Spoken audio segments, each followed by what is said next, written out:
やはり英語関係の需要が多いので、英語の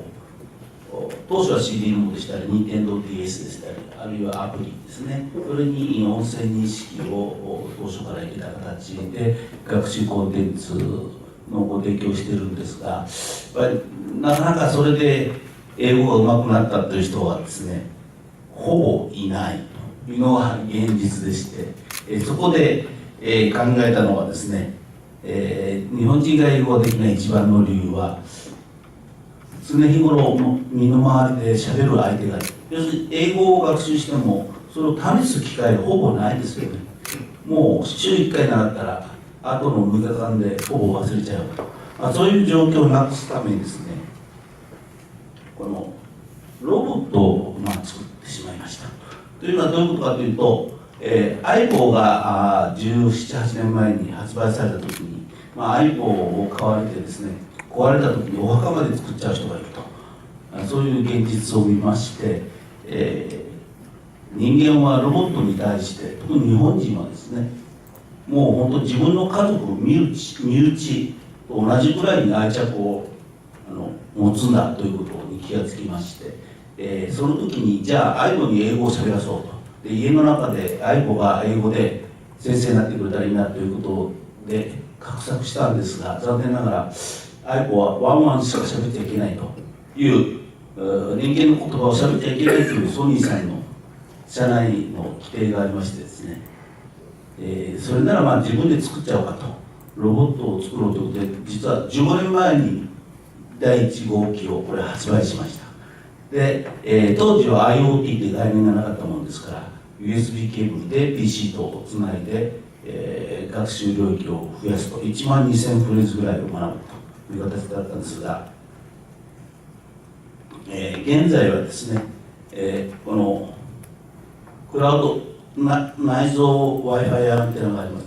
ので、クラウドと連携しまして、クラウドの英語データベース、大体4万5000フレーズぐらいありますが、それと連携する、あるいは、これ当然音声認識はするんですが、画像感情認識から AI によるレベル判定ですね、ユーザーさんがどれぐらいのレベルで喋るのか、そのレベルを見ながらロボットも喋ると。で、TOEIC今800点ぐらいまで、ユーザーさんの能力を高めてくれる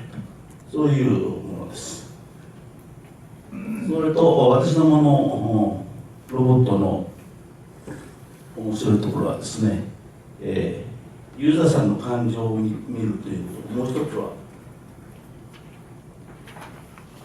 三者会話という機能がありまして、スマホの画面の中に喋っている文字や翻訳、それとあと別のキャラクターが出てきまして、そのキャラクターと人間とロボットの間で三者で井戸端会議みたいにどんどん英会話の学習ができるというシステムを、これは私どもの統計として、抑えております。こういう形のものです。で、私どものこのチャーピーというのはですね、もともと日本には英会話ロボットというのは存在はなかったんですが、15年前から私どもが作りまして、これは2号機なんですけども、値段的には7万8000ということで非常に安いと。それと学習効果は今大学の授業とかで実際に英語で使っていただいているんですが、先生たちがおっしゃるのは、多分語学の学習には人間よりもロボットの方が優れているというのを先生たちが今、実感されてですね、今後はもうこれで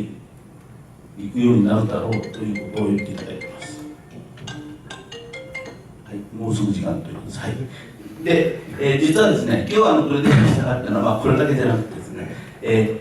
日本語を学びたいという方々はこれからどんどん増えてきます。で、海外で今日本語学習をされていてですね、で、日本で働きたい、留学したい、だけど学ぶ機会がないと。学ぶ機会がないというのも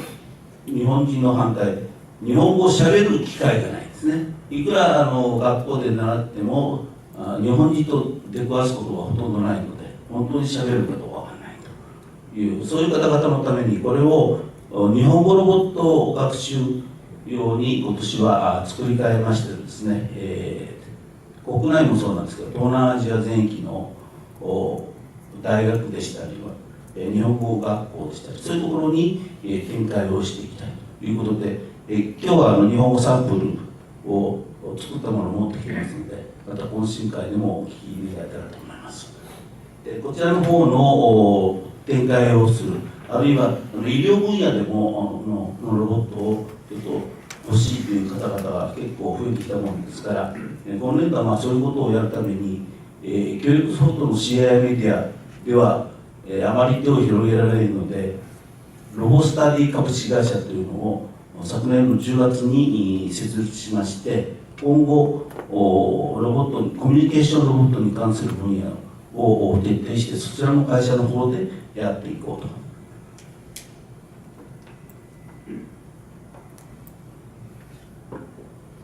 ということでですね、私どもはコミュニケーションロボットをこれからどんどん